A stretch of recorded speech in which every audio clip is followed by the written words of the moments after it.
자, 모두들 반갑습니다. 강태공 전문가입니다. 자, 금요일은 삼성전자 10조 원 자사주 매입 결정적인 이유, 내년이랑 이 가격 무조건 간다고 봐야 합니다. 라는 내용을 가지고서 방송을 좀 진행해 보려고 합니다.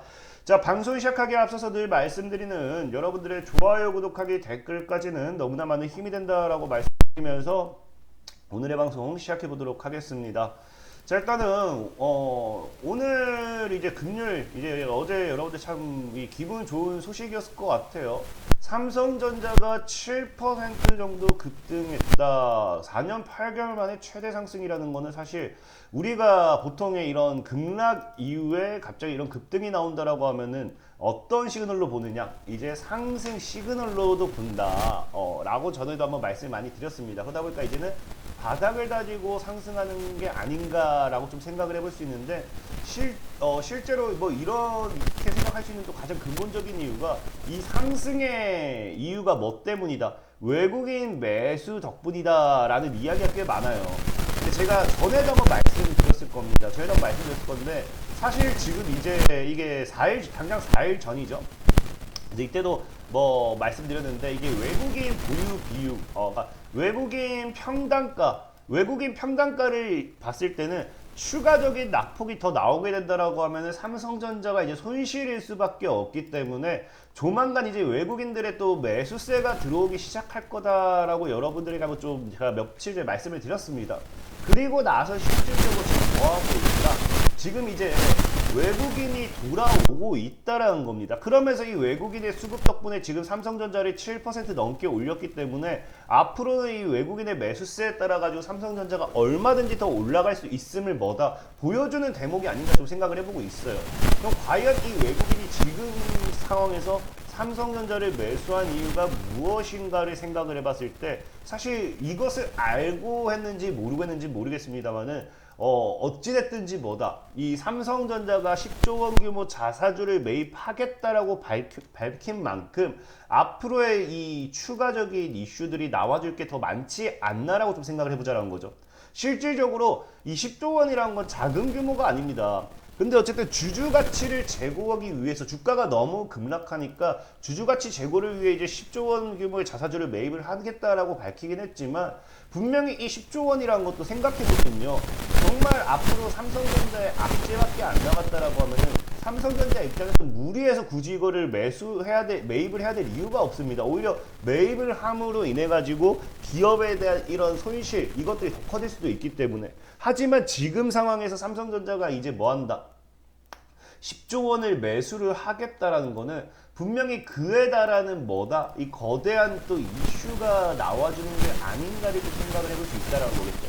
그렇기 때문에 뭐 외국인들 입장에서도 이 이슈, 이 자사주 매입이라는 이슈보다는 분명히 삼성전자가 앞으로 올라갈 수밖에 없는 이유가 존재하기 때문에 찍어 누르고 그 다음에 바닥에서 매수를 이렇게 저가 매수를 한 게 아닌가를 좀 생각해 봐야 된다라고 좀 말씀을 드리고 싶은 거고, 실질적으로도 제 영상을 많이 찾아보시면 아시겠죠. 저는 삼성전자의 하락이 늘 말하지만 의도된 하락이다, 이 일부러 개인을 터는 거다라고 좀 많이 말씀을 드렸어요. 그렇기 때문에 어쨌든 이 삼성전자가 지금 이 10조 원이라는 규모의 자사주를 매입을 함으로써 우리는 합리적인 의미, 아까도 앞서 얘기했다시피 외국인들은 뭔가를 기다리는 게 아닌가를 좀 생각을 해봐야 된다는 겁니다. 뭐 많은 사람들이 사실 삼성전자에 대해서 이 미래 가치가 없다라고 이야기할 수 있지만 분명한 거는 지금은 외국인 매도를 무시하더라도 정말로 굉장히 한 가지 확실한 것보다 저평가된 구간은 맞다라는 건 여러분들이 이거는 정말로 인정해야 돼요. 정말 인정해야 되는 게 뭐냐고 하면은 사실 우리가 이제 자산가치 평가라고 하죠. 지금 삼성전자의 주가 시총이 뭐 하냐고 하면요, 자산 가격에도 못 미친다라고 하는데, 이 자산 가격이라는 게 뭐냐고 하면은 여기도 나와 있지만 이 PBR이 0.97이라는 거는요, 주가의 적정성을 두고 뭐 감로발 한다고 하는데 왜 이게 감로발 할 수밖에 없느냐? 이 PBR이라는 게 내가 이 기업이 망했을 때 부동산이라든지 설비, 그냥 뭐 하다못해 이 사무실 컴퓨터 하나 책상 하나 갖다 팔아도 뭐한다, 지금 이 시가총액은 나온다라는 거예요. 그러니까 사실 지금 시가총액보다 못 미치는 이 가격은 뭐다? 삼성전자의 주가는 말도 안 되는 거고, 그렇기 때문에 뭐 삼성전자가 10조 원에 달하는 자사주를 지금 시점에서 매입을 한 것일 수도 있겠지만, 어쨌든 이런 저평가되어 있는 구간에서 저는 분명히 다시 한번 말씀드립니다. 저평가되어 있는 구간에서 분명히 내년쯤이면 거대한 어떤 이슈가 하나 나와주지 않을까를 좀 얘기하고 싶은 거예요. 저는 이거를 뭐로 보고 있냐고 하면은 사실은 이제 저는 실적으로 보고 있어요. 실적. 삼성전자가 많은 사람들이 이 실적이 굉장히 안 좋게 나오고 있다, 굉장히 안 좋다라고 이야기하는데, 삼성전자의 실질적인 실적을 보면은 안 좋은 게 아닙니다. 보면 알겠지만 이 TSMC와만 비교한다 하더라도 올해 3분기 매출이 삼성전자가 더 커요. 물론 영업이익은, 순이익은 더 낮습니다. 순이익이 더 낮을 수밖에 없는 이유는 뭐 때문이냐고 하면은, 사실 이게 지금 여러분들 가장 문제 삼는 것 중에 하나죠. 바로 지금 시장에서 반도체. 알다시피 3분기 이제 삼성전자가 실적은 굉장히 좋게 나왔어요. 역대 최대 분기 매출입니다. 근데도 뭐다? 반도체 비중이 별로 높지 않았다는 거예요. 그러니까 지금 삼성전자의 주가 부진의 가장 근본적인 이유는 반도체 관련되어 있는 실적이 발생하지 않기 때문에 많은 투자자들이 봤을 때 삼성전자가 뒤처진다고 생각할 수밖에 없습니다. 그러니까 오히려 뭐야? 외국인 입장에서는 이걸 가지고서 찍어 누르기에는 굉장히 좋은 먹잇감이었지 않나 저는 좀 생각을 해봐요. 그래서 보면 알다시피 진짜 말도 안 되는 하락. 삼성전자가 지금까지 이렇게 단기간에 이렇게 찍어 눌렀던 적은 없습니다. 보통 이렇게 1년, 2년 우하향을 하지 이렇게까지 찍어 눌렀던 적은 없고, 저는 근데 오히려 이런 하락이 더 좋다 생각하는 게, 2년 동안 피말린 것보다는 3개월 만에 피말리고 그 다음에 반등 나온다고 하면은 얼마나 이게 더 깔끔한가를 좀 봤을 때는 저는 오히려 지금의 하락이 훨씬 더 낫다라고 좀 생각해보고 있고, 아까도 뭐 얘기를 이어서 하자고 하면은, 지금 어쨌든 삼성전자가 실적이 안 좋으니까 외국인이 찍어 눌렀다 했잖아요. 뭐 심지어 지금 보면은 당장 아마 이번 연도까지는 그래도 실적 가지고서 계속 찍어 누를 수도 있는 게, 지금 당장 이제 우리가 리포터를 본다 하더라도 이 4분기까지, 당장 4분기도 뭐 한다? 지금 4분기만 본다 하더라도 디램이라든지 낸드 출하 증가율이 각각 뭐 그치고, 뭐 4분기에 대한 실적 역시도 추가적인 증가할 것으로 보지 못한다고요. 그러니까 24년도 4분기에 대한 영업이익은 뭐 좀 증가하겠지만, 어찌됐든지 전체적인 실적 자체는 받쳐주지 못하기 때문에 사실 4분기 실적도 좋을 거다라고 이야기는 못해요. 다만 제가 그럼에도 왜 삼성전자가 내년쯤에는 엄청 또 말도 안 되는 실적 모멘텀이 터지면서 지금 외국인이 찍어 눌렀다가 이런 저가 매수를 하느냐를 봤을 때는, 내년 이 실적이 충분히 터지기에는 전 충분하다 보는 게, 전에도 얘기했지만 삼성전자는 뭐만 나오면 된다? 이제 엔비디아에 지금 이게 탑재만 한다, 엔비디아에 공급한다, 이 한마디만 제대로 나와주면 돼요. 근데 이게 사실상에 안 나왔던 것도 아닙니다. 예전부터 얘기했지만 엔비디아에 뭐 하겠다, 조건부에 승인하겠다라는 이야기를 분명하게 했어요.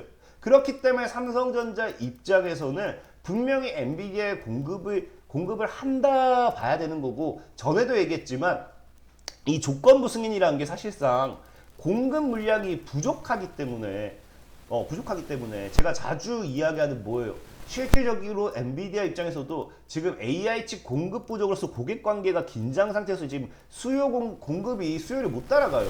그러니까 공급이 부족하니까 조건부로서 뭐 하겠다? 삼성 HBM을 쓰겠다라는 건데, 여기 삼성 걸 무조건 쓸 수밖에 없는 또 하나의 이슈가 터지죠.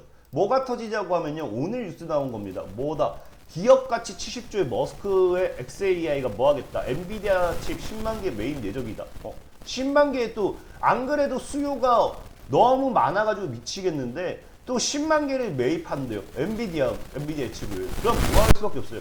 공급이 더 뒤처질 수밖에 없어요. 그럼 너무나 당연하게 삼성전자의 HBM을 안 쓸래야 안 쓸 수가 없다라는 겁니다. 그렇기 때문에 실질적으로 지금 삼성전자가 이런 그 조건부 승인이라고 하지만, 실질적으로 정말로 삼성전자가 뭐 기술력이 엄청 나쁘다든지 말도 안 되는 게 아니라고 하면은, 이 조건부 승인이 그냥 사용해 보니까 문제 없더라 해서 그냥 자연스럽게 승인이 될 확률이 굉장히 높다라는 거예요. 저는 이걸 내년으로 전망한다는 거예요. 그래서 앞서 얘기했던 뭐다? 외국인이 지금 그 엔비디아 칩 공급이 딜레이가 되면서 실적이 안 좋은 걸 가지고 트집으로써 찍어 누르고 개인들 털리고 여기서 외국이 싹 매수하고 이 조건부 승인이 진짜 자연스럽게 승인이 되면서 이게 실적으로 연계됐을 때 개인만 털리고 외국인은 어마어마한 시세 차익을 노리겠죠. 근데 이게 불가능하냐? 불가능하지 않은 게 뭐냐고 하면요. 삼성전자의 HBM 기술이 절대 뒤처지지 않아요. 많은 분들이 사실상 이제 SK 하이닉스가 이 HBM의 1등이다. 삼성전자 졌다라고 표현하는데 많은 분들이 이 반도체, 이 삼성전자 여기에 대해서 잘 몰라서 하는 말이지 원래는 뭐였다? 이게 2016년도, 17년도 기사입니다.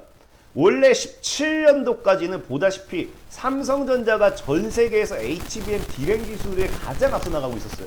가장 앞서 나가고 있었고 그 뒤를 차지하는 게 SK 하이닉스였습니다. SK 하이닉스가 그 뒤를 잇고 있고 근데 갑자기 이게 왜 뒤바뀌게 되었느냐? 왜 SK 하이닉스가 앞서 나가게 되느냐? 삼성전자가 이때 잘못된 선택을 한번 하죠. 우회하게 됩니다. 어떤 선택을 하게 되냐고 하면요. SK 하이닉스 같은 경우 보면 알겠지만 지속적인 투자가 뭐로 나간다? SK 하이닉스는 지속적으로 속도에 더 중점을 둡니다. 그러니까 지금 계속해서 보면은 새로운 기술 또 새로운 이 HBM 반도체를 만들 때 기존의 반도체보다 뭐 하겠다? HBM2 제품 대비해서 속도를 향상시키면서 속도에 중점을 두게 돼요. 근데 여기서 이제 삼성 같은 경우 사실상 뭐를 선택하느냐?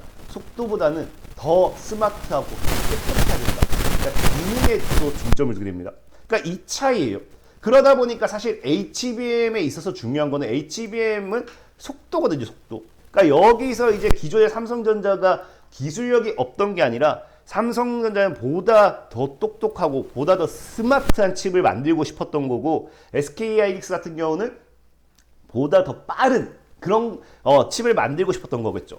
그러다 보니까 여기서 사실 차이가 벌어지면서 SK 하이닉스가 앞서 나가게 되는 건데 이걸 지금 뭐 하고 있다? 이걸 삼성전자가 받아들이고 최근에는 새로운 이 HBM을 다 뭐로 합니다. 전송 속도, 그러니까 삼성전자 역시도 속도에 중점을 두기 시작하죠. 그렇기 때문에 HBM 기술에 있어서도 삼성전자는 충분히 따라잡을 수 있다라고 저는 보고 있는 거고 그렇기 때문에 정말 내년에 기술이 없던 기업이 아니었기 때문에 내년에 정말로 이 조건부 승인이 아니라 엔비디아 승인이라는 이슈가 나와주지 않을까. 그럼 지금 자리에서 정말로 열심히 이렇게 단기 다이렉트 만들었다가 쫙 끌어올렸을 때는